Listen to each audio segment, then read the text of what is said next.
here's my review on this brand new RC car that I just got. I got for $60, which was a steal. Just had to replace these two front screws, which are not bad.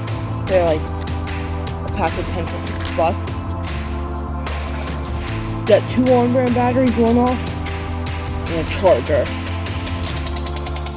And then we have a remote.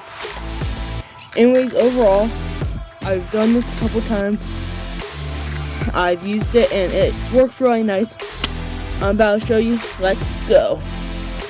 Ready? 3, 2, 1, go.